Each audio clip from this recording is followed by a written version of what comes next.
The subtitle for this is Fear is Contagious. So I said fear is good, fear is defeatable, but also fear is contagious.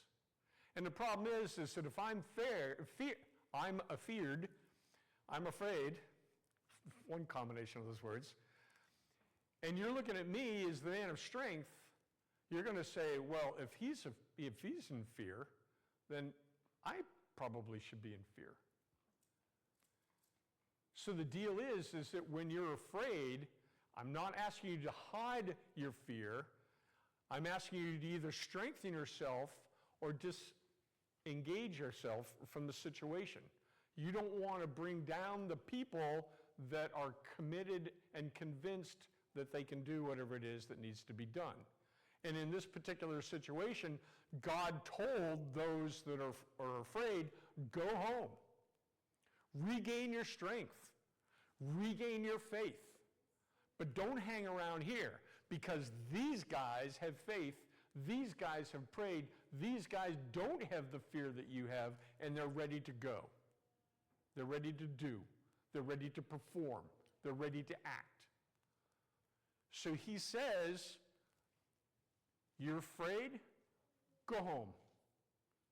Fix yourself, then come back. And in this instance is that the battle was won even though the size of the army was cut. And I don't remember the ratio, but it's something close to 2/3 in this instance.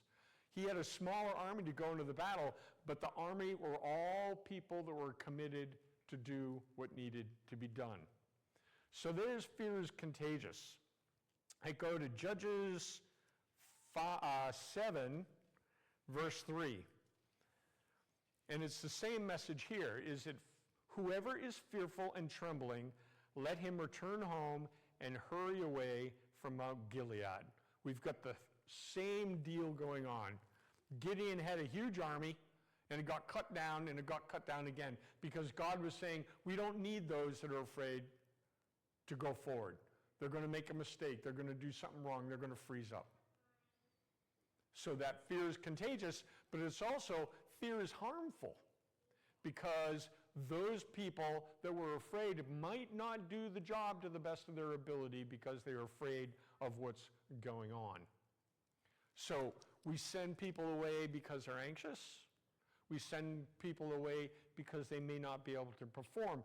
But the thing is that you can't always run away. I go to Ephesians chapter 6, verse 11. Now this is an important verse for us for two reasons. One is that sometimes you just got to buck it up and do what you have to do. And in that case, we go to Ephesians 6:11 and we say, put on the whole armor of God, that you may be able to stand against the schemes of the devil. Now, I, for one, have a fear of the devil. It's a different fear than that fear of God. I fear God because he is awesome, and I'm amazed at what he can do. I have a fear of the devil because he's sneaky and wily and attacks in ways that I can't always anticipate. So it's a different type of fear. And in this case, I understand that as a man of God, is that I can't always run away from the devil. Most of the time, I'm going to have to stand in front of the devil. And in that case, I know that I'm not good and powerful enough to withstand that, so I put on the armor of God, knowing that with me and God, we can do battle. When I prepared this message, I kept coming back to this verse over and over and over again in prayer time and study time, meditation time. And just to give you a heads up, I took the armor of God message and turned it into 3 messages. The next 3 weeks, we're going to cover the armor of God, because I think it's that important for us as Christians to understand what the armor of God is and how it should be applied. So, We take some people that are afraid, we move them away. We take some people afraid, have them stand back. And then we take some people who are afraid and say, put on the armor of God, you can do this. Pray, prepare, act. But there's more. We have the fear of the future. And as I went through this, I kind of thought about people that are in my life and what's going on. And these are things that I see. I see, when you talk about grandchildren, I have a couple of grandkids that are afraid of failure. They won't start it because they're afraid that they can't finish it, or they're afraid they can't do it to the expectations of others. And my message is continual, because I learned from working with my kids is that what I do is that I give them reassurance. Failure is not a bad thing. Failure is a lesson to be learned so that the next time you can do it better. You can't be afraid of failure. You can be challenged by failure, but you shouldn't be afraid. But what does the Bible say? Bible, I go to the first Samuel, and see if I can find it. 1 Samuel chapter 28. And there's a couple lessons in here. What happens is that Saul, as a king, is having issues. He's got problems. He doesn't really know what's going on, and he is suffering, and he is now afraid of what's going on, and afraid of what's going to happen. So he has a strong fear, and he's trying to find a solution around and through that fear. So what he does is he does something that he's told everyone else they can't do, is he goes to the witch of Endor. So he looks for supplemental support. He is not fully relying on God. And he prays, and he decides that this is the way to go, and he finds this witch of Endor and says, I need help. This is what's going on, and this is what I need help with. But he doesn't do it because he's the king. What he does is he dresses up in some kind of a disguise, and he goes in, and the witch looks at him and says, you know, King Saul has said that no one can have anything to do with witchcraft. And are you trying to trick me so that you can catch me and have me punished by the king?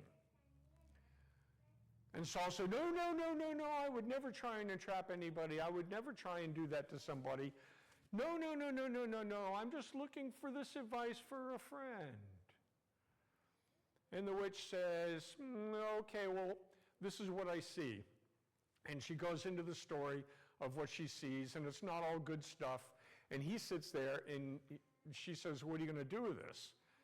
And he tells her his plan, and she goes, oh, wait a minute. That's what Saul would do. You're Saul. She figured out who it was. So why do we bring this up? One is that we have the fear that Saul had, which was so strong that he decided to violate one of his rules in order to try and figure out a way around or through this fear. And we have this witch who is an illegal operator who's running a business that was against the law, that sees through his plan and provides him with information that might be able to help him out, even though she was afraid that she was going to be punished. So you see, the fear works in two ways into the story. And I like to tell the story only because I can bring up the witch of Endor, which I don't know why I'm so mesmerized by the witch of Endor. But the deal that Saul was afraid, even though he was the king, the witch is afraid because she knows she was doing something illegal. But they both performed actions in order to try and get over their fear. So there's always a way around and through your fear. I jumped over to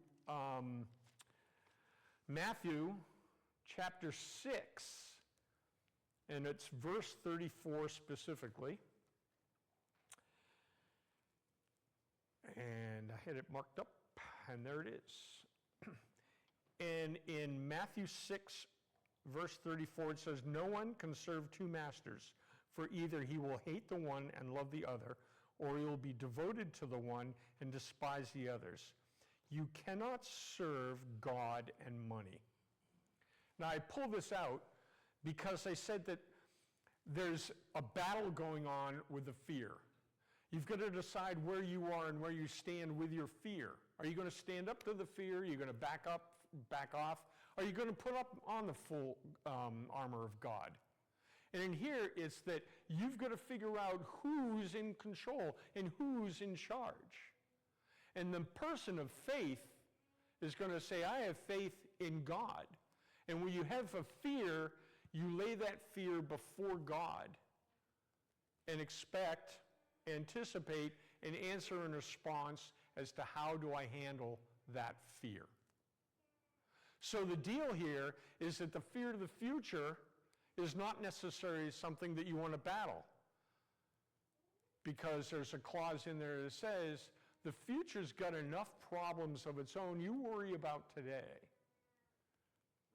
Go to God, put those things before God, and then tackle the stuff that you can tackle. I'm going to end on a happy note, or a good note, which is Deuteronomy 31, verse 8. We talk about fear and the challenges of fear, but here it says, "The Lord himself goes before you and will be with you.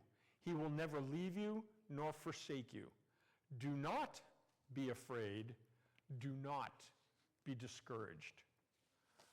The emphasis is on God is there. God is with you. God goes ahead of you. God knows what's happening.